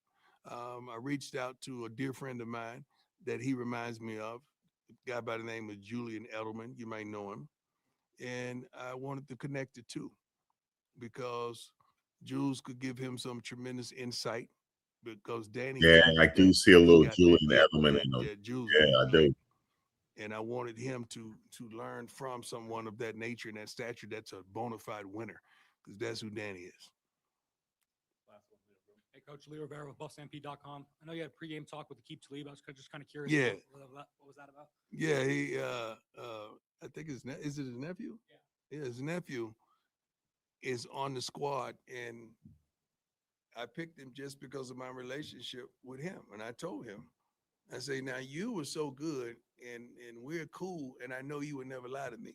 So when you call me and tell me you have a dog, you got somebody that you want to play for me, but he is like that, I don't even second guess it. It's like Brett Favre told me about one of the tight ends. I don't second guess it. You just do it. You just get it done. And the kid started off a little slow. Yeah, but Brett he's gonna did be tell in him the about mix in the somebody. rotation. Before, And like if we sure played he did. right now, he would be in the rotation. He's like, all right, bring him. Against Georgia Tech, but the kid can play, and that last name means something to me. Lastly, I was just going to ask, where are you going to be fishing this summer? At the crib, Lake Prime and Lake Time. I like to go catching. I don't go fishing. Hey, you guys, great job thus far. And we got to figure out a way to unite a little closer, even the ones that take shots. I don't give a damn about that. They've been shooting at me for a long time fishing. But we so you could know more about how I think, how the coordinators think, like the moves we make, the things that we're doing, so you'll know and you're not You guessing. said, bro, we look like a I bunch see of team sometimes out there. some of you Being guys put honest. potential starting lineup, and I just Yeah, laugh. I was hey man, Come you know, on, guys. Like you got to really look at what's going on out there. you gotta pay. Sometimes you don't get a glimpse. You gotta and we're pay gonna for try our the, best to you know. let you guys in a lot more. But they got Danny though. So They you got can Danny really see. Scudero. Bless They're you, gonna bless you, have a bless few you. stars All on right, the boss? team. Okay, bless you, bless you, bless you. We just want He's you only guys gonna to be really there 1 year before understand he enters the the draft. program and the direction and where we headed, and we want you guys to journey with us, good or bad. I like them both. God bless you. Baby girl, you want to eat with me?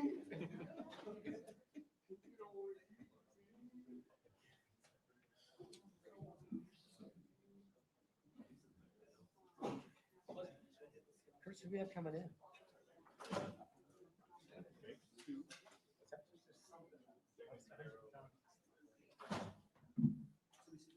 We're doing these two first.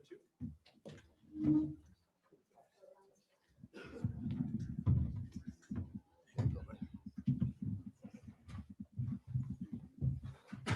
Yeah, I mean, they you know, they got a few players. Like I said, they got Danny. And Danny wanted this opportunity anyway, just because, you know, it's a bigger platform than what he was on.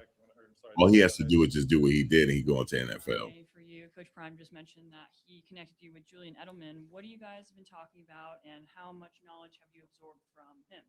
I mean, that first of all, that was a crazy interaction with Coach Prime, because having grown up watching football, seeing Julian Edelman do his thing and all the kind of plays he would make, it was a surreal moment for me to kind of think that I'm getting connected with him. But it was recently, so we're still in the mix of like communications. So, but yeah, just the idea of being able to talk to such a legend like him is definitely a huge thank you to Coach Prime for that opportunity. For Mojo, interception there on the last play of the scrimmage. Just take us through that play and just what did that moment kind of mean for you? First, how y'all doing? You know, my new face. It was a good feeling. You know, at first it was really a mental thing. I told myself I had to get at least one before I left today, so I got it. So it's a blessing. Understanding my situation, knowing where the ball was going, you know, and just trusting myself. That's it. Get it back to Leo. Go ahead, Leo. Thank you. For Danny, just getting here and being an example in that room, how do you feel you kind of taken on that challenge of trying to show guys how to be a pro? Mm-hmm. I mean, with the guys in that room, and especially the coaches here, it doesn't really feel like a challenge.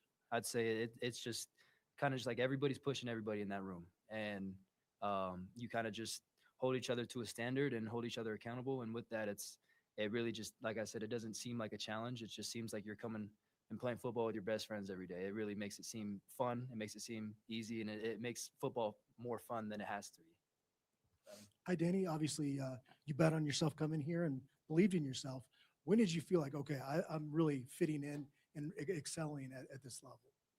Yeah, I would say probably within the first couple weeks I was here, just because of how welcoming everybody was. And this team is we had a lot of transfers, so a lot of guys kind of were in my position, but also we gelled pretty fast. And that's a testament to the coaches and kind of everybody around, the guys that they brought in, the guys that stayed here, because everybody has the same goal in mind and we want to win. So, and that's why I came here. That's why they brought a lot of people in. And it's truly just a blessing to be a part of such a fun group. Hey, Danny, Pat Graham, Associated Press. The go-go system, the go-go offense. How hard is that to learn?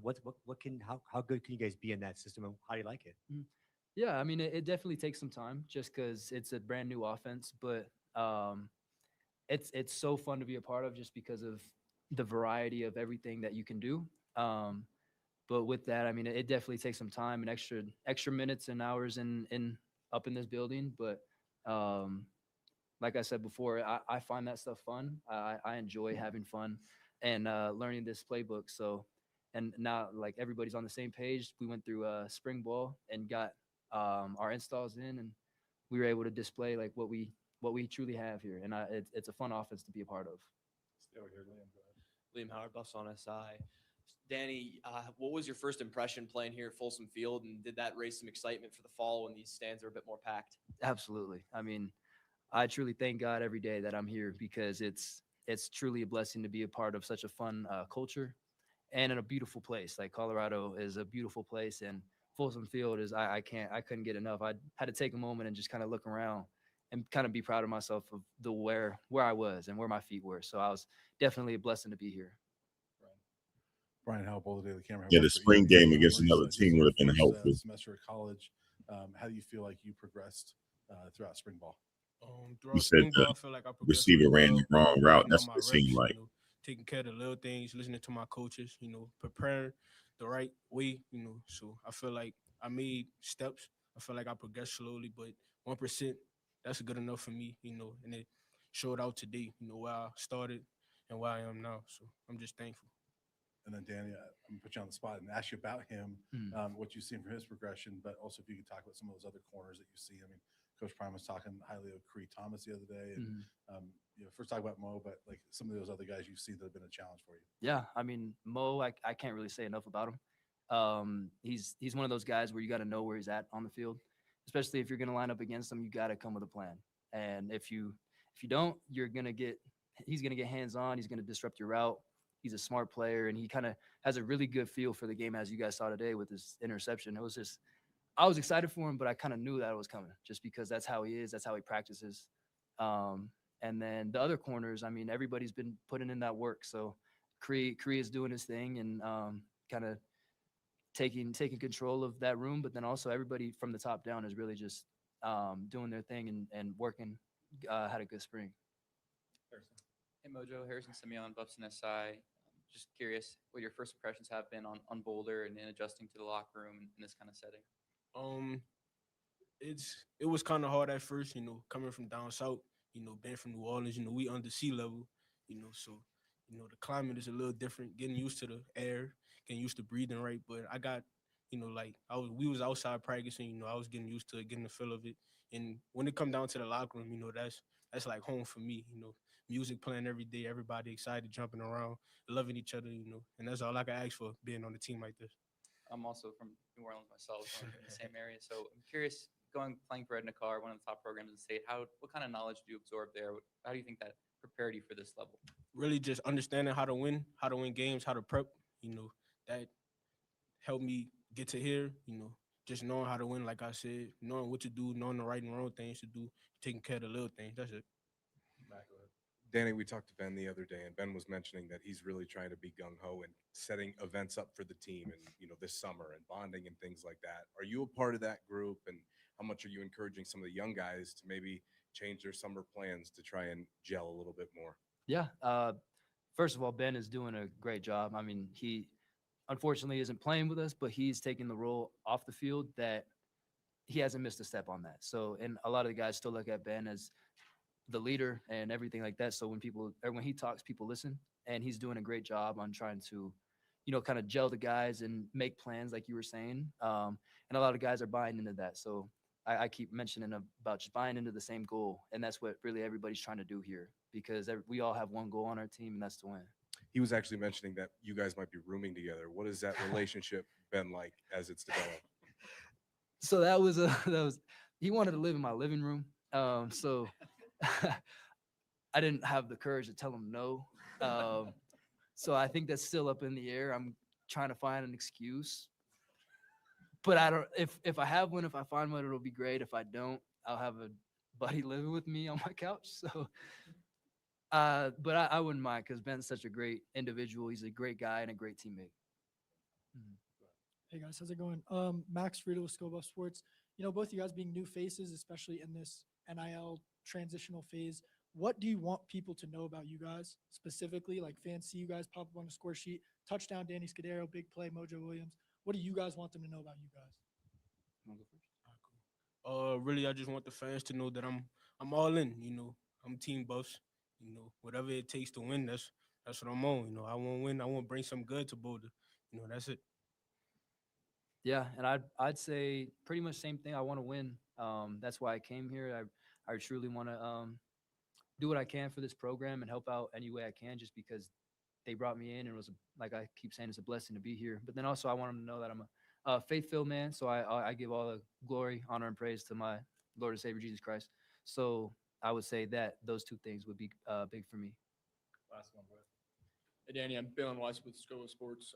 What can you say about your early kind of growing connection with Juju? And then just what does that like mean looking forward for the season? Yeah, Juju's great. I mean, you saw today we were able to connect on a touchdown, and that was what we were able to do a lot during the spring. And it's not there yet, and it shouldn't be because it is spring and we're going into summer. But that excites me because we're doing good now. I'm excited to see how good this connection can get, and really just working with him throughout the summer and getting that kind of connection, knowing where I'm going to be, knowing where he wants to put the ball, like that type of stuff is huge. It's really just the little things that we have to iron out now because he's got the talent, he knows the playbook. Now we just have to put the work in even more. Thanks, guys. Thank you. Thank you. All right, so he said it. He said it's not there yet. It's just like I said, it's not there yet, but they still got some work to do. Like I said, he knows that. I mean, he led all of college in receiving stats last year. It's just that he wasn't on that big level yet to be like the guy, but he's on that level now. But he said they'll get there. What's up, mate? Mate number 2. It's mate number 2.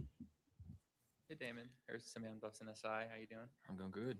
Good. Coach earlier said that Elliot Arnold is the guy in the kicking room right now. What's your relationship been like with him as he's accustomed himself as a freshman? Yeah, been really strong, the relationship there. Had him here last year as a freshman, and, he had the opportunity to learn under some pretty talented kickers there in Marta and Buck. But, yeah, done a lot of work with him over the spring ball, and, he's a good fella as well. And, yeah, we've got a great relationship and looking forward for that. Yeah, Peter is well spoken. You talking about Damon, Scudero? just curious how you feel this team has come together. Obviously, you've been here the last 2 years. It's been a completely different group, completely different scheme. Feels like from the outside looking in, there might be a little bit more cohesion this year than there was last year. Do you feel that way?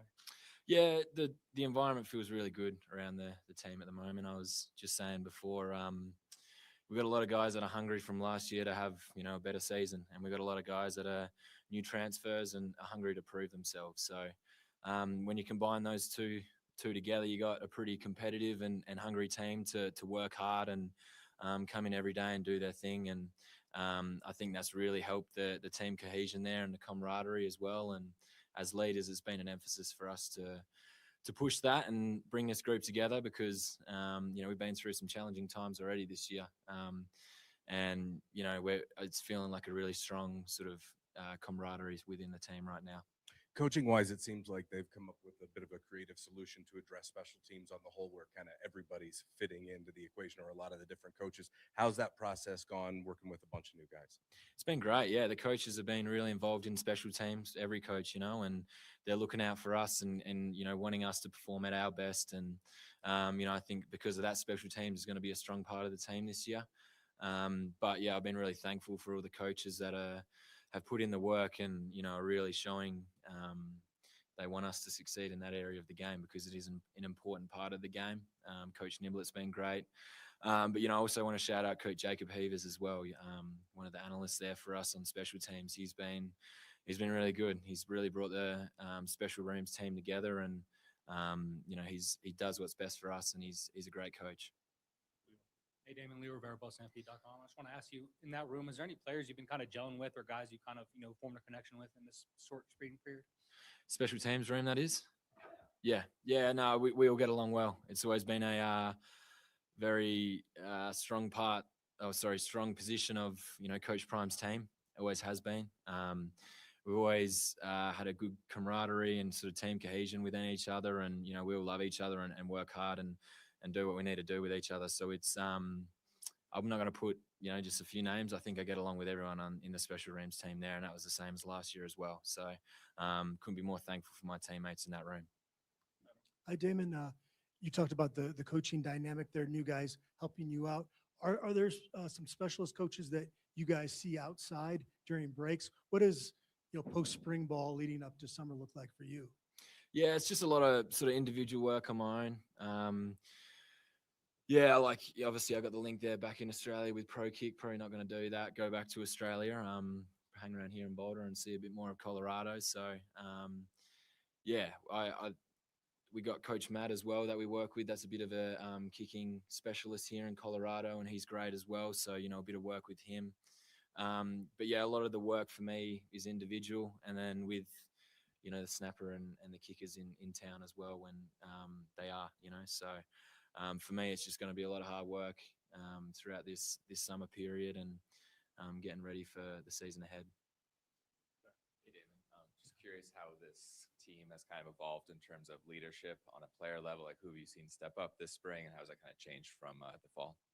Yeah, we got a lot of leaders within the team now. Obviously returning guys like Ben Finnesseth, Yo-Yo, DT, Zach Atkins. There are a few names that stand out as leaders, but new guys on the team as well have shown really strong leadership within the team. So I don't think it's an individual or a small group of leaders that are affecting the leadership within this team right now. I think it's the team as a whole, and that's a really positive thing for us. Hey, Damon, I have a couple quick questions for you, but you personally, as you look back at last year, how did you assess your season, and what kinds of things are you working on as you want to get better for next season? Yeah, consistency for me is just one of the big things as a punter. Just in general, I think is something I want to work on and continue to be as consistent as possible.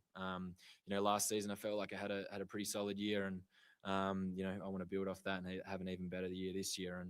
And yeah, I think that's just the main thing is me. Consistency and putting my team in the best position possible, because I know the defensive players we have on our team right now are pretty good. So I know if I put them in a good spot, we're going to have some good results. I want to ask you just a team-wide question, because I see the Dom patch you guys are wearing today, and obviously tragic event right before spring ball started. How much has he been a part of your spring as a team? Yeah, he plays a big role. That's who we do it for every day, really. He was one of our teammates. He was one of our brothers, and we loved him. And he's a big loss to the team, but he's still with us, and we do everything for him every day. And it's great having him right here. Obviously I love the L on my jersey, but I think this is my new favorite patch at the moment because we do it for him. Liam Howard, Buffs on SI. Damon, now with a year under your belt here in Boulder, do you feel a little bit more comfortable, playing in Folsom? And are there any specific goals you have set for yourself to improve from last year? Yeah, I love playing in Folsom Field. I think it's one of the best stadiums. I love the fans. I love the team. And it's this place. I couldn't ask for a better place to be. And for me, heading into next year, I just want to, like I said, build off last year and my goals are a Big 12 championship. And that's, yeah, simple as that. Anything else for me? Thank you. Oh, wait, one more. Go ahead. Punting is a pretty big mental game. So, how do you prepare to ensure consistency, especially in pretty high pressure situations?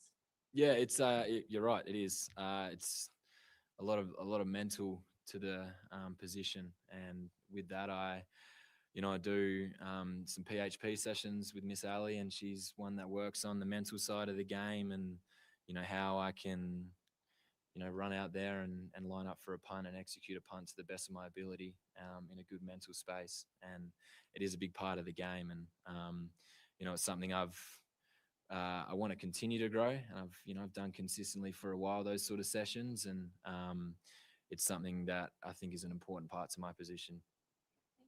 Thank you. All right, thanks, mate. Appreciate No you. worries. Thank you. All right, that was Damon Greaves, aka mate number 2. He's going to play a big part in this season. He's the punter, so we look for him to have a really good season. Hopefully, we don't need him too much, but we always need a good punter. So hopefully, like I said, he'll be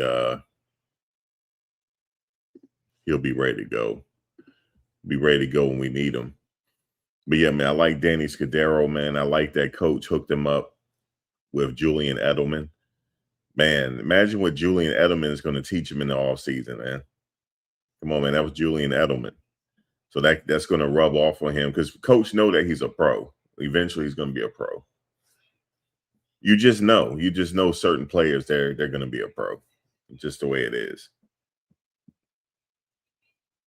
Yeah, you are right about that. The receiver ran a wrong route, and the ball got intercepted. So, and that's what it appeared to be, because at the end, you could see them talking to the receiver. He ran the wrong route.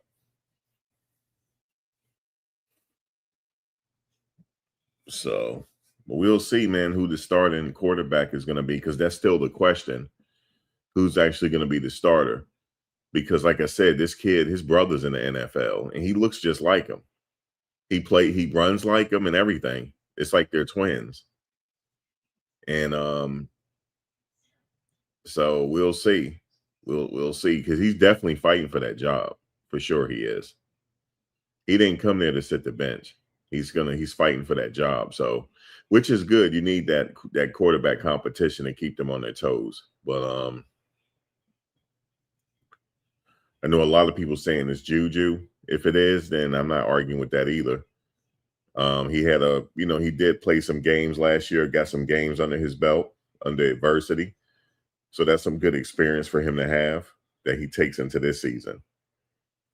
So we'll see what happens, man. I'll be back, guys, tomorrow I'm gonna look at this game one more time just to dissect it again, and then I'll be back. But the season is picking up for me as well. After the spring game, we pick up the pace here with the commentary, because I'm on the off season as well. But I'm starting to pick up the pace. It's still going to be exciting, man, because we get to follow the games, talk about the games leading up to the Georgia Tech game and what's going to happen post game. It's all still going to be exciting to me, win or lose. So even the individual stats, I want to see what Danny Scudero do in the Big 12. I want to see what Caleb Mathis do on this big stage, because I know what he's going to do. I already know what he's going to do. But I'm happy that he's getting his opportunity. We see what Cam is going to do. See what Farrakhan is going to do. They're locked and loaded. Joseph Williams, hopefully he's get healthy. Yeah, man, they locked and loaded.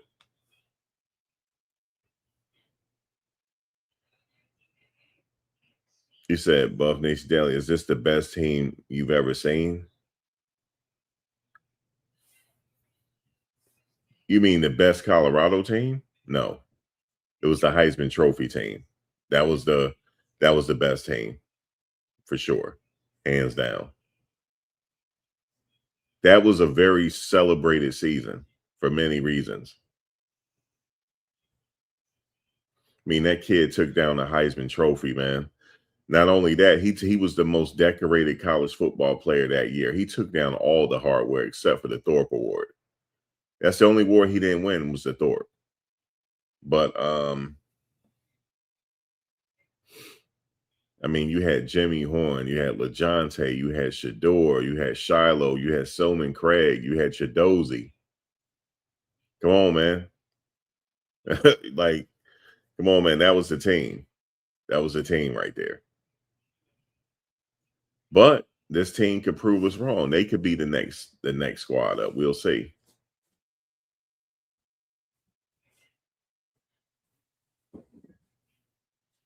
See, that's how I know they look alike. You called them Zach. That's Isaac. Zach in the NFL. They look alike, though. They do. They do. All his brothers, they all look alike. It's hilarious. It's like they all look like triplets. Because he has another brother as well, but I think he's done playing football. That's the oldest one. But they all look alike. They have a helmet on side by side. You can't tell them apart. You said, do I think they have what it takes to win a playoff game? Not getting to the playoffs. Now we're talking about another level. We got to wait and see on that. In order for them to get in the playoffs, they got to be in the top of the Big 10. I mean, the Big 12. I know. I do that too. I say Isaac, Zach, because they both look alike. Same height, everything. Actually, Zach is a little bit bigger. He is. He's a little bit, just a little bit. But they both got the same attitude too. Do you know how they talk? Like animated? They both like that. That's how Zach is. He played for my Jets. So that's how I know him. So, but I mean, it's going to be a while. We'll see. We'll see what they do this year. But the schedule is tough, though. It is. It's a tough schedule. But like you said, as long as they perfect running the ball and keep it balanced, they're going to win the games they're supposed to win. They're going to keep it honest.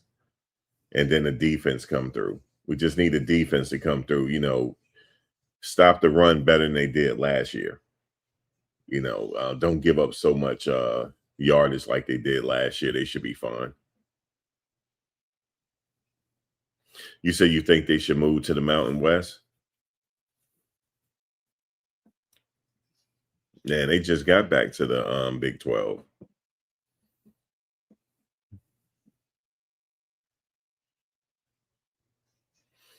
They could compete in the Big 12, but they just have to spend the money.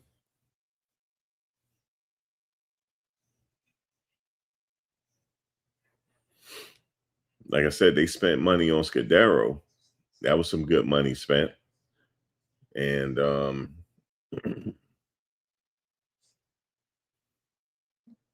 I would say, we'll see. We'll see. I'm giving the benefit of the doubt. We'll see.